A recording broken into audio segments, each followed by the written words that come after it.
It says, for a function is defined above, where is the potential break? Where's the only place we could have a potential break? When x is very good, Riker, it'll always be enunciated right there.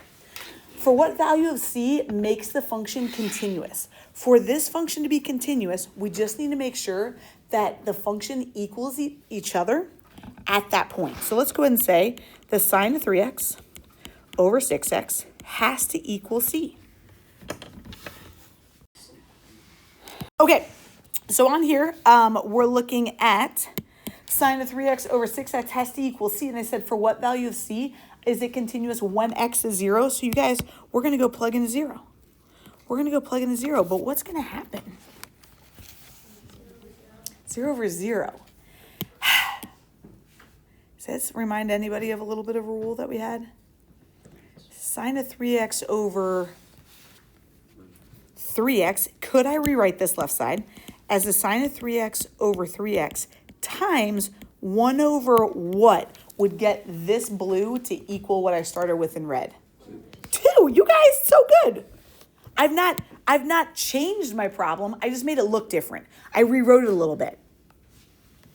If I multiplied straight across, I would still have what I started with, sine of 3x over 6x.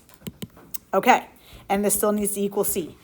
Now, as I approach 0, so you might be thinking still like, but wouldn't this still get me 0 over 0? But what do we know that this value is, Liv? She's like, 1. I know that this sine of 3x over, we know this limit here. This value is now going to be 1. 1 times a half equals my c. Final answer. B. Last one, it says, hey, let f be this function defined above where c is a constant. For what value of c is the function continuous for all x's?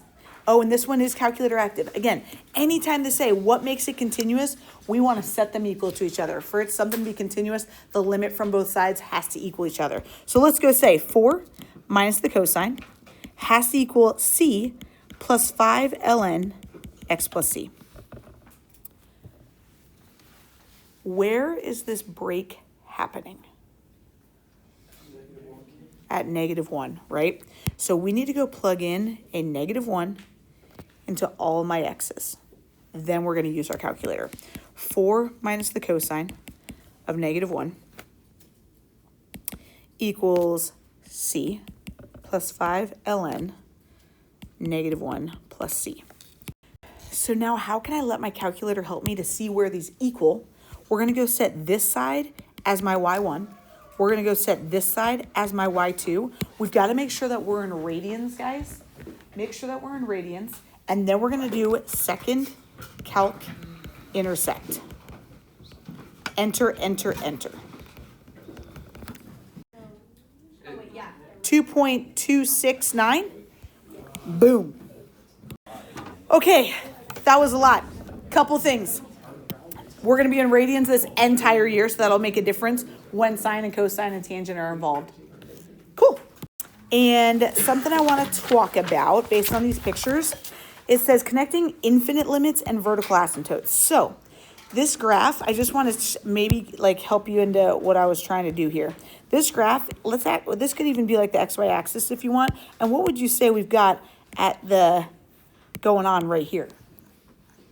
We've got a vertical asymptote, and whenever you do and your limit is approaching it, so we might want to put down here that this is c, because look what it says here. Well, what's the limit as x approaches c from the negative side?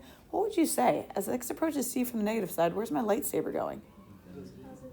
It's going to positive infinity. So you could say this, or if Mr. Iona was like, I would just say does not exist. Either one of those is great. AP will take either of them. Okay, so my answer key might say one or the other. Just know that they're equivalent. What about C from the positive side? Yep, infinity or does not exist. And then what about from both sides? Yeah, so this one, AP is always going to say does not exist on this one because limits, your fingers have to come to a value. And I get that they're coming to the exact same, they're both going to positive infinity, but infinity is not a number. Okay, so as limits approach, they have to come to a value for it to exist. And because infinity is not a value, that's why they're going to say does not exist. What if we're going in opposite directions? So again, here is C. if I'm approaching C from the negative side, what would you say on this one?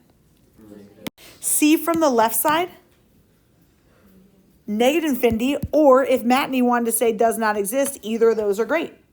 What about C from the positive side? Infinity or does not exist, great. C from both sides. Yeah, those fingers are not coming together. So don't be saying infinity on that because they're not even going in the right direction. So I'd say does not exist on those. Sound good? Okay, so then I said evaluate the following limits. If it does not exist, provide a justification. So check this out. This says, hey, the limit as x approaches 4. Well, you guys, look at this graph. What are we going to have when x is 4? 5 over 0, which means we have what at 4? If the denominator is 0. A vertical asymptote. Let's remind ourselves. A vertical asymptote is when the denominator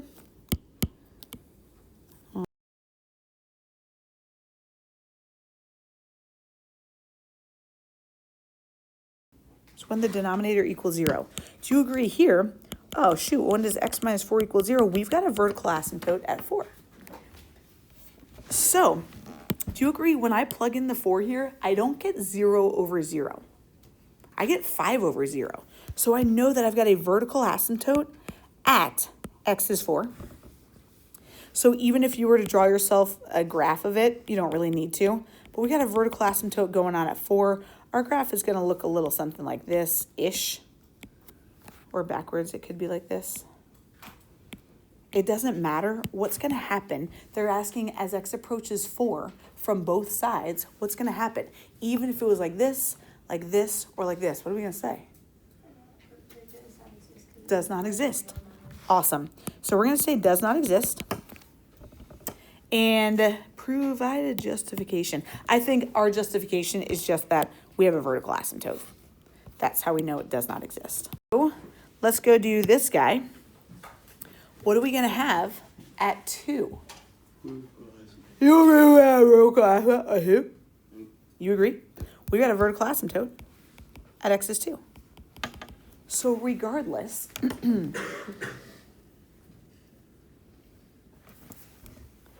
anyone think about what that 5 is going to do?